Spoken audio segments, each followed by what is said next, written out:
تو یہ اس پہ جس طریقے سے یہ ساری فائل ہوئی ہے اس وہ زیب نہیں دیتا کسی جج کو کہ وہ آ کے تو یہاں ایک لٹیگنٹ بن کے سامنے آ جائے.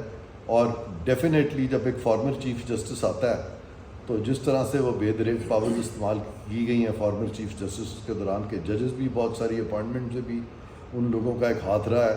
تو جو بعد میں ججز بنے ہیں یہ کہنا کہ وہ ان کا انفلوئنس نہیں لیں گے. میں یہ جب الیکشن کیس کر رہا تھا اور وہ عدالت کے چیف جسٹس بھی رہے ہیں. سن لیں میں جب یہ کیس کر رہا تھا پیچھے الیکشن کمیشن کا تو میں بیٹھا ہوا تھا اور یہ جو موجودہ چیف جسٹس ہیں انہوں نے تعریفیں شروع کر دی جسٹس جواد خواجہ کی کتاب کی اور اس میں باتیں شروع کر دیں کہ جج جو ہے آنکھوں میں نیم آنسو تھے کہ ججوں کے خلاف باتیں ہوتی رہتی ہیں اور جج جو ہیں بیچارے بول بھی نہیں سکتے اور ایک آوزاری کرتے ہوئے انہوں نے کہا کہ دیکھیں وہ جسٹس جواد خواجہ وہ ریٹائرمنٹ کے بعد جا کے ان کو اب کتاب لکھنے کا موقع ملا اب جا کے انہوں نے لکھا ہے کتنے وہ مظلوم ہیں یہ ساری باتیں کر رہے تھے اور اب اس کے بعد یہ پٹیشن بھی آ گئی ہے ان کے سامنے. تو وہ تو آلریڈی ایک نرم گوشہ ان کے لیے رکھتے ہیں. تو آپ کیا توقع رکھتے ہیں اور خاص طور پہ اگر یہ بھی انہی 3 ججز کے پاس چلا گیا معاملہ تو آپ جان سکتے ہیں کہ اس کے پیچھے پھر وہ کیا عناصر کار فرما ہو سکتے ہیں. میں زیادہ نہیں بولوں گا اس پہ. یہ میں سمجھتا ہوں کہ ایز اے لٹیگنٹ یہ جو جسٹس جواد خواجہ بطور چیف جسٹس بھی بڑے کنٹروورشل تھے, ایز اے جج آف دا سپریم کورٹ بھی بڑے کنٹروورشل تھے اور یہ بھی انہوں نے ایک بہت ہی کنٹروورشل چیز کی ہے. اور ان کا ویسے بھی ایک انداز زندگی میں جو تھا جب وہ سپریم کورٹ میں آئے تو انہوں نے ایک اور چیز بھی کی جو کہ کسی جج کی نہیں تھی. وہ منفرد تھے اپنی وہ پونی ٹیل کی وجہ سے بھی وہ منفرد تھے. یہ کوئی ذاتی اٹیک نہیں ہے, یہ ایک ہارڈ فیکٹ ہے. کسی پاکستان کی سپریم کورٹ کے کسی جج نے کبھی پونی ٹیل یہاں پہ نہیں رکھی. وہ بہت ساری چیزوں میں منفرد ہیں اور یہ انہوں نے ایک عجیب و غریب چیز کی ہے. ایک نارمل ڈگر سے ہٹ کے جب کوئی جج چیز کرتا ہے تو اس کا کوڈ آف کنڈکٹ بھی اگر کہہ دے کہ اس کو وہ نہیں کرنا چاہیے تو اگر آپ میں کیسے کہوں ابھی آپ نے عرفان قادر صاحب ابھی آپ نے کوڈ آف کنڈکٹ کا آرٹیکل 6 جو ہے اس کا حوالہ دیا, تو کیا پھر ریٹائرڈ جج کے خلاف آپ سپریم جوڈیشل کونسل میں جائیں گے کہ جی یہ لٹیگیشن کر رہے ہیں تو لہٰذا ان کی پینشن اور مراحت ختم کی جائیں اور ان کو مس کنڈکٹ کا مرتکب قرار دیا جائے؟ میں تو نہیں جاؤں گا, لیکن آپ نے چونکہ اس طرف اشارہ دے دیا ہے کہ جانا چاہیے تو ضرور جائیں, بلکہ جانا چاہیے. قوم کو اب پتہ چل گیا آپ کے پروگرام کی وساطت سے. میں سمجھتا ہوں کہ بالکل عوام کو جانا چاہیے, پبلک انٹرسٹ میں جانا چاہیے, تاکہ کل کو یہ تو نہ ہو کہ آوازیں لگ رہی ہوں کہ justice Saqib Nisar, justice Iftikhar Chaudhry, justice وہ جو بھی اتنے سارے ججز آئے ہیں یہاں پہ وہ بنام محمد حسین, اس طرح کی آوازیں لگ رہی ہیں. اچھا تو اگر کوئی جج ریٹائر ہوتا ہے تو کیا وہ اپنے بنیادی حقوق سے محروم ہو جاتا ہے؟ ایک طرف آپ کہتے ہیں کہ سٹنگ جج جو ہے اس کو گرفتار بھی کیا جا سکتا ہے, تو کیا وہ اپنے دفاع میں بھی کوئی تو یہ جسٹس جواد خواجہ جو یہ ملٹری کورٹ میں ٹرائی ہو رہے ہیں, از ہی این ایگریوڈ پرسن؟ نہیں, وٹ ایور آئین میں تو نہیں لکھا ہوا, آئین میں نہیں لکھا ہوا. آئین میں کیا لکھا ہے؟ آئین پڑھے تو صحیح. آئین میں لکھا ہوا آرٹیکل 184(3) کی jurisdiction without prejudice to article 199 of the constitution. اور آرٹیکل 199 آف دا کانسٹیٹیوشن میں جب سرچورر رائے کی ریٹ فائل ہوتی ہے تو وہ ایگریوڈ پرسن فائل کر سکتا ہے. یہ کس طرح کر سکتے ہیں؟ از ہی ڈائریکٹلی ایگریوڈ؟ نہیں, پبلک امپورٹنس کے جو میٹر نہیں 184(3) پھر پڑھیں, ان کو بھی پڑھائیں. 184(3) میں اسٹارٹ ہی ادھر سے ہوتا ہے کہ وداؤٹ پریجوڈس ٹو آرٹیکل 199. میں آپ کو پڑھ دیتا ہوں. نہیں ٹھیک نہیں ہے نا, یہ وائلیشن ہو رہی ہے, قانونی بات ہے, کوئی وائلیشن کی بات نہیں ہے. کانسٹیٹیوشن وائلیٹ ہو رہی ہے. محمد چودھری بھی پہلے درخواست دائر کرتے رہے, قاضی فاضل نے بھی درخواستیں دائر کی. نہیں اب ان کو تو یہ کوئی پہلی بار ہے ریٹائرڈ جج ادھر تو سٹنگ ججز جو ہے کٹہرے میں کھڑے رہے. قاضی فائز اسحاق صاحب کا جو تھا نا, ایک جو انہوں نے جو پٹیشن فائل کی ہے وہ تو ایک تھی نا کہ کٹہرے میں کھڑے ہوئے دلائل دیے انہوں نے, they were respondent. وہ ایگریوڈ تھے نا. یہاں یہ ایگریوڈ نہیں ہے. فنڈامنٹل رائٹس میں تو ہر نہیں اس طرح تو پھر ہر بندہ آ جائے گا یہاں پہ, اس طرح کے لاکھوں کیس فائل کر دے گا, سارے لاز کو چیلنج کر دے گا. اور لکھا کیا وہ کو پٹیشن اس قابل ہی نہیں ہے کہ اس کو پڑھا بھی جائے. سر آپ نہیں, کانسٹیٹیوشنل پوائنٹ تو ہے نا, کوئی نہیں ہے. وہ اپنے دفاع میں دیکھیں میں ایک سیکنڈ یہ لیں, یہ سنیں آپ, یہ ذرا پڑھیں نا آپ, اونچی اونچی پڑھیں اس کو. 184(3) پڑھیں, اس کو تو سمجھ لیں, ججوں کو بھی سمجھا دیں. سر یہ اب اصل میں عدالت تو ہے نہیں پڑے گا, ہمیں چاہیے کہ ہم اپنے ججز کو ایجوکیٹ کریں. کیوں نہ